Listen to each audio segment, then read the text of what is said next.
ব্যাঙ মনস্টার কইকে নিয়ে আসা সেই ট্যুরিস্টের উপর জিহ্বা দিয়ে আচমকা হামলা করে তাকে খেয়ে ফেলে। কই পেছনে তাকিয়ে সেই লোকটাকে খুঁজছিল, তখনই ব্যাঙ মনস্টার কইয়ের উপর হঠাৎ হামলা করে দেয়। কই এবারের মতো নিজেকে বাঁচিয়ে নেয়, সোজা পানিতে গিয়ে ঝাঁপ দেয়। কই পানির নিচে গিয়ে নিজের শ্বাস বন্ধ করে বসেছিল। এদিকে সেই ব্যাঙ মনস্টার ডাঙায় দাঁড়িয়ে কইকে খুঁজে যাচ্ছিল। কই কিছুক্ষণ পানির নিচে নিজের শ্বাস বন্ধ করে রাখতে না পেরে উপরে উঠে আসে। সাথে সাথে সেই ব্যাঙ মনস্টার আবারও কইয়ের উপর হামলা করে দেয়, আর কই নিজেকে বাঁচাতে প্রাণপণ দৌড়াতে শুরু করে। কই নিজের জীবন বাঁচানোর জন্য একটা বড় গাছের গুঁড়ির মধ্যে লুকিয়ে থাকে। ব্যাঙটা কইকে বের করার জন্য গাছের গুঁড়িটাকে ধাক্কা দেয়। গাছের গুঁড়িটা গড়াতে গড়াতে একটা খাদের মধ্যে গিয়ে পড়ে।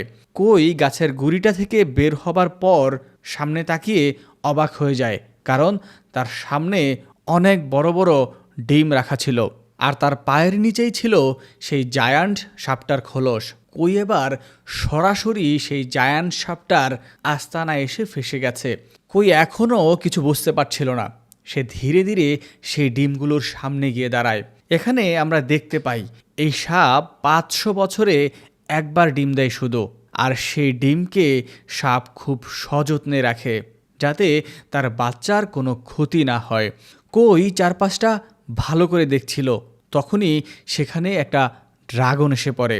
ড্রাগনটা সাপের ডিমগুলোকে ভেঙে খাওয়া শুরু করছিল।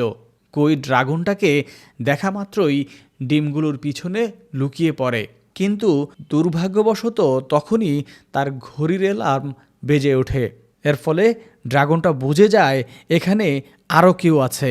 ড্রাগনটা হঠাৎ কইকে দেখে ফেলে আর তাকে ধরার চক্করে সেখানে রাখা সবগুলো ডিম ভেঙে ফেলে।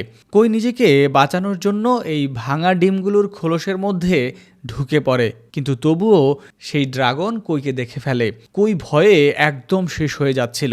ড্রাগনটা যখন কইকে খেতে যাবে তখনই সেখানে বড় একটা জায়ান্ট সাপ চলে আসে। সাপটা এসেই ড্রাগনটাকে আস্ত গিলে ফেলে। এদিকে কই তো আগেই ভীষণ ভয় পেয়েছিল, এবার সে নিজের চোখের সামনে এত বড় একটা সাপ দেখে ভয়ে কাঁদতে শুরু করে।